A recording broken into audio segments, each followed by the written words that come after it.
Alright, what's up y'all, it's LakerFan here. As you can see by the title of today's video, this truly may be the best 6'8 I've ever seen on NBA 2K26, and I've been labbing it myself quite a bit. Now, in case you guys happen to see any of my recent uploads, I've shown a couple of builds that we were playing as more of a role player that was doing something like cap breaking the steal and block, and let me tell you, that has transcended even into more of a guard aspect right here as well. So, let's just go ahead and take a look at this, and you can really get the vision of what this build is going to be capable of, but I just obviously wanted to preface that with the intro. I hope y'all enjoyed the video. If you do, feel free to drop a like, sub if you're new to the channel, noties, all good stuff, and like always, try to 1,000 likes. Now, this right here, as you can see, 6'8", elite speed, agility, and vertical, good enough for the, contact dunks. We have 87 driving dunk as well. Pair that with, obviously, the vert to go with. 93 pointer for the deep bomber. The mid-range will eventually go to 95, and you get Hall of Fame Deadeye, you get set shot higher, everything, blah, blah, blah. On, the shooting, we get set shot, Deadeye, shifty, all levels higher. For the ball handle speed with ball, this is the classic thing you'd see on 6'8s, 85, 86, whatever you'd like for the ankle assassin. If you'd like more, 75 for that lightning launch, silver, blah, blah, blah.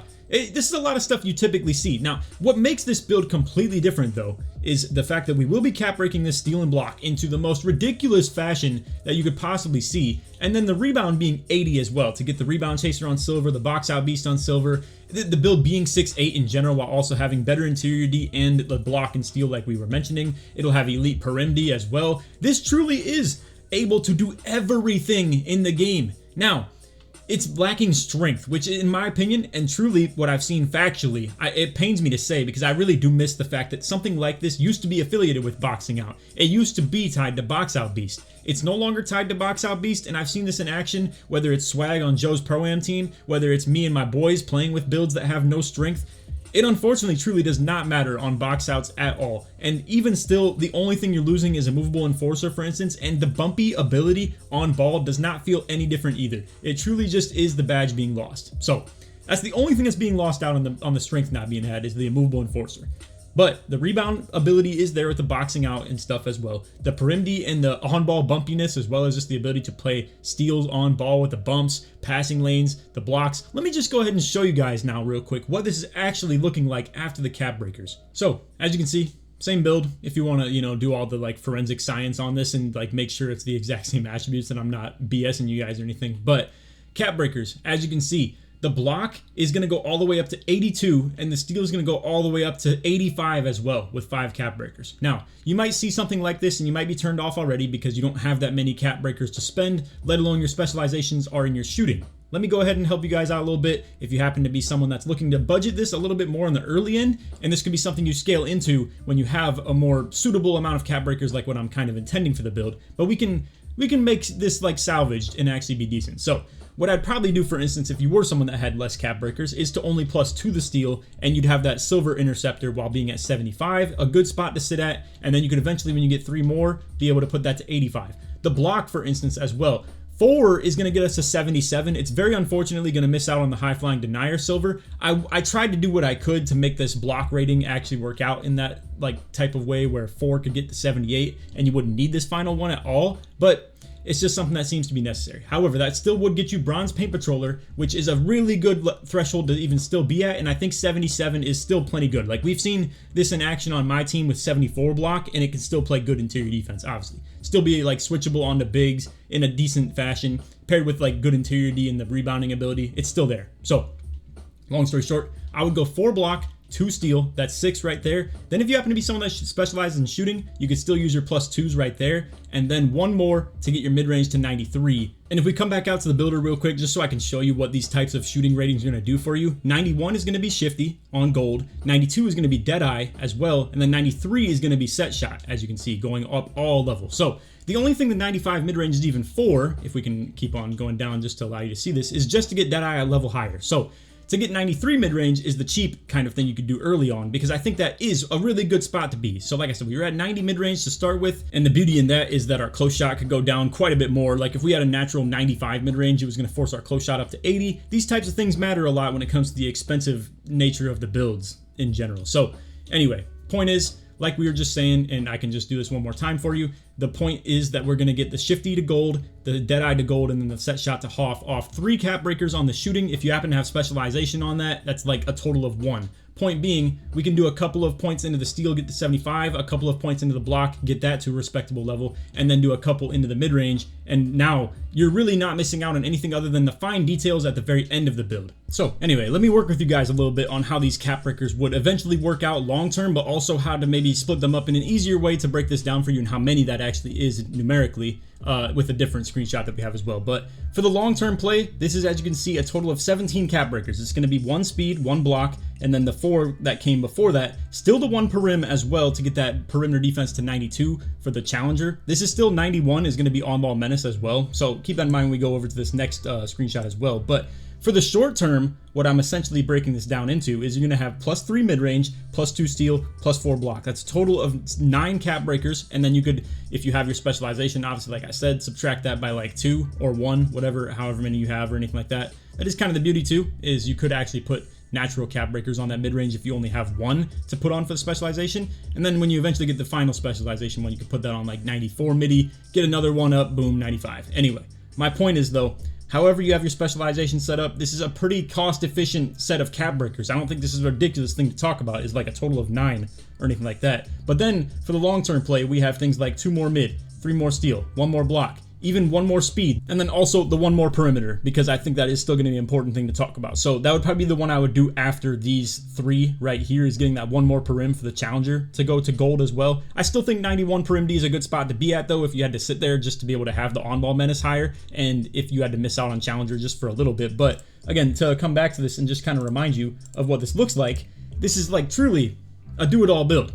Contact dunks, standing dunk packages, 93 midi to get a lot of great shooting badges, 82 pass act, gold dimer gets De'Aaron Fox passed out, which by the way is actually very good after having tried it myself for a little bit. I'm still going to give it a couple more runs before I really give it the like official stamp of approval, but it's been pretty solid. And also just in general, really good threshold for pass accuracy. It's a pretty respectable spot to be. Dribble style, good. Obviously the ball handle, good. We have all types of ability to move. The defense, versatile. I mean, truly, this is like able to guard bigs. If you want to know what the intention of the build actually even is in the first place, of my like usage for me and my team on Pro-Am, this is guarding bigs. This is guarding the other team's center while playing hash on our offense. So it's a shooting guard that plays like a power forward on defense, and it can be switchable. It could guard on ball, it could guard back end, it could guard hash. It really could even guard corner if you had to. I mean, like, obviously, anything can guard corner, but this is like good defensive rebounding if you were stuck in the corner defensively for whatever reason. Truly, I don't know how you could even get better than this. I really do mean that from the bottom of my heart. Like, I've tried fine-tuning it in many different ways possible. The steal and block cap breakers are significantly more value than anything else you could do for the 6'8". Like, I've seen people do ball handle. I've seen the speed with ball. I've seen even dunk go up at like a crazy rate on the cap breakers. But this truly right here is the most optimized 6'8" I have seen on this game. Now, if you wanted like one slight more thing to do, you could maybe technically take your mid-range down to like 88. If you really didn't care at all to get the Hall of Fame Deadeye naturally through that 95 mid-range, you could just put your mid-range to 88 and be able to go +5. The thing is though, us being at 90, like I already told y'all, is a little bit more easy on the cap breakers for those who are a little bit more limited on them. Because if you were at 88, you'd have to +5 all the way up to 93. Being 90 off rip makes it so you only have to put the +3 early, and then you could eventually, long term, put those extra 2 to be able to get something decent. So it's honestly a really good balance between a build that's optimized for long-term cap breakers as well as could still be usable in the short term. So whoever you are out there, whoever's watching this, I mean, I really do think this build can apply to you in specific, no matter who it is. That's my true take. If you happen to be someone that plays power forward, this is a good power forward build. If you happen to be someone that plays shooting guard, this is a good shooting guard build. If you play 5-out point guard, this is low-key even still capable in that regard. My point is, whatever you do, whether it's park, pro-am, anything, this truly does look like a really do-it-all build in every way possible. And so, speaking of it, my boy Bonnie right here, if you want to check him out, that's his YouTube right there, Bonnie2K. I don't think he's posted anything yet, but I am going to allow him some access from you guys if you want to check his channel out. He's going to be playing on the build and obviously posting stuff related to this as well. And he is the person who has actually made this. He is playing that exact spot on our Pro-Am team that I'm talking about, where he's playing hash on offense in our 5-out O, where I'm the point guard and he's like one of our 2 hash offensive players. And then, honestly, Kitchen, Apollo, everybody. We're going to try and get multiple people on a build like this because I truly think it's the best thing that we have equipped possible for playing like this. So, again, he's going to be guarding the other team's center on a build like this, and it's so capable. It's 6'8". it's got the defensive attributes that a lot of other back-end builds have. It's pretty crazy, man. I really must say. And then as you can see, his strength is only 30 because unfortunately it truly doesn't matter. So I'm not here to police what is justifiable in terms of like what I think is good balance for the game. In my opinion, I would like if strength was actually more important. I still have it a little bit on my own build. I have it at like 72, 73 just so I can get the bronze brick wall because I do still play like a center a little bit, and that is one thing you'd be missing out on a lot by not having it. But if you don't care about brick wall, I truly don't think the strength even matters to have hardly at all. So as you can see, he's rocking out with 30 right now. We played against the #1 team. Let me just go ahead and show you as a preview.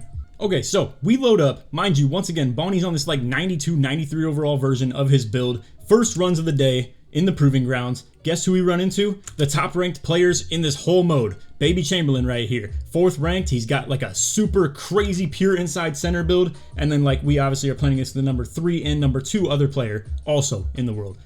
Intros, 99 3-pointer, 94 ball handle, 94 speed with ball. Center ends up out here with 99 offensive rebound, 95 strength, and 95 standing dunk. Now, I don't want to spoil this because it's going to be tomorrow's upload, so stay tuned for that. I understand you might be a little bit disgruntled that you're not getting gameplay with the video, but this is the perfect one to go with it because obviously that's the exact, situation that we can put this on display of.